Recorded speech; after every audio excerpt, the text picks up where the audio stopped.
¿Por qué Roma se convirtió en imperio? ¿Y cómo relacionamos esto con el mundo de las criptos? Sigamos en la segunda parte de este análisis.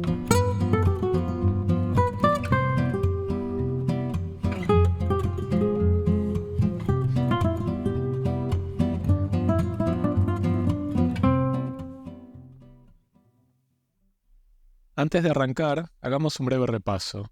¿De qué trata esta serie de videos? Yo hago una comparación. Comparo las cualidades de la antigua Roma y otras ciudades poderosas con las criptos.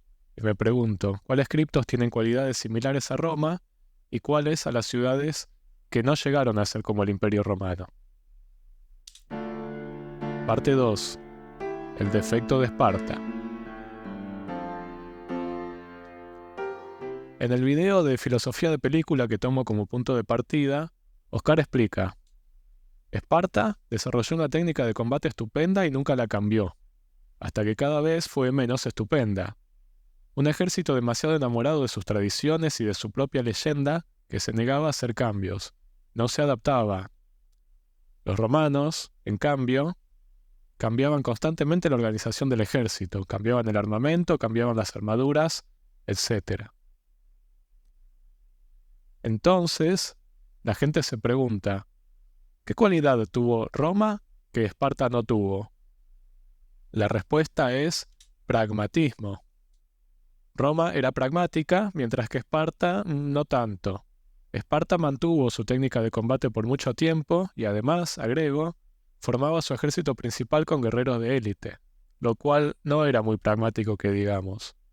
Por su parte, Roma formaba su ejército con los ciudadanos varones aptos por más que no fueran de élite, es decir, se adaptaba a los recursos humanos que tenía y, como vimos antes, también adaptaba sus técnicas de combate al contexto.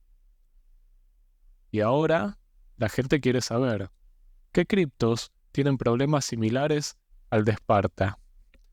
Y para mí, Ethereum es la más similar. En una época tuvo una ventaja técnica considerable, los smart contracts, y luego se estancó y perdió esa ventaja. Hoy muchos competidores tienen smart contracts y algunos funcionan incluso mejor, es decir, más baratos y más rápidos.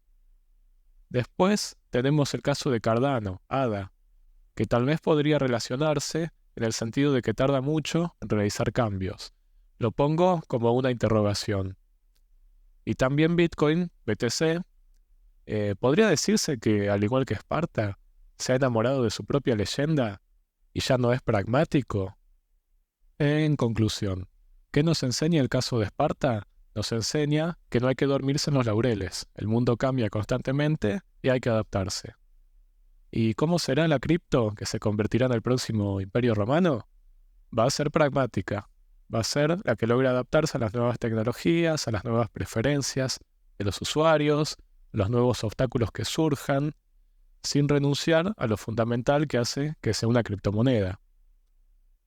Así que, ¿vos qué opinás? ¿Tiene sentido comparar a Ethereum con Esparta? ¿Conocés otra cripto que sea más parecida? ¿Te parece que el pragmatismo es importante en una cripto? Si te gustó el video, dale like y suscríbete, y en el próximo te voy a hablar del defecto que tuvo otra ciudad, que no te voy a decir cuál es, pero te dejo esta foto de Alejandro como pista. Esto fue todo, espero que te haya parecido interesante.